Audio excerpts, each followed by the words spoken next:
یہ تو اللہ کو نہ ماننے والے کی، اللہ کے دشمن کی زندگی ہے۔ قرآن کہتا ہے، مکہ کے مشرکین کہا کرتے تھے، ان ہی الا حیاتنا الدنیا نموت ونحیا وما نحن بمبعوثین، ہم تو دنیا کی زندگی جی ہم کو دنیا میں جینا ہے، یہی کھانا ہے، یہی پینا ہے، مر جانا ہے، آخرت کوئی چیز نہیں، قیامت کوئی چیز نہیں۔ مومن کی سوچ ایسی نہیں ہے۔ مومن ایک پروجیکٹ کا حصہ ہے، مومن کی زندگی کا ایک مقصد ہے، مومن کا ایک ٹارگٹ ہے۔ ٹارگٹ کیا ہے؟ مقصد کیا ہے؟ قرآن کہتا ہے وَمَا خَلَقْتُ الْجِنَّ وَالْإِنسَ إِلَّا لِيَعْبُدُونَ، اپنے رب کو راضی کرنا ہے، اپنے اللہ کو راضی کرنا ہے۔ قُلْ إِنَّ صَلَاتِي وَنُسُكِي وَمَحْيَايَ وَمَمَاتِي لِلَّهِ رَبِّ الْعَالَمِينَ، جینا اس کے لیے، مرنا اس کے لیے، نماز اس کے لیے، قربانی اس کے لیے۔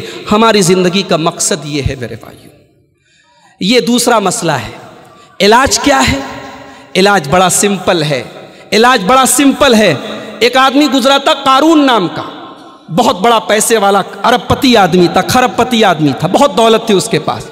اس کی قوم کے نیک لوگوں نے قارون سے کہا وَابْتَغِ فِي مَا آتَاكَ اللَّهُ الدَّارَ الْآخِرَةَ وَلَا تَنْسَ نَصِيبَكَ مِنَ الدُّنْيَا، اے قارون تو دنیا کی زندگی میں آخرت کی تیاری کر، تو دنیا میں زندگی گزار، نوکری کر، بزنس کر، شادی کر، بیوی بچوں کے ساتھ اچھا سلوک کر۔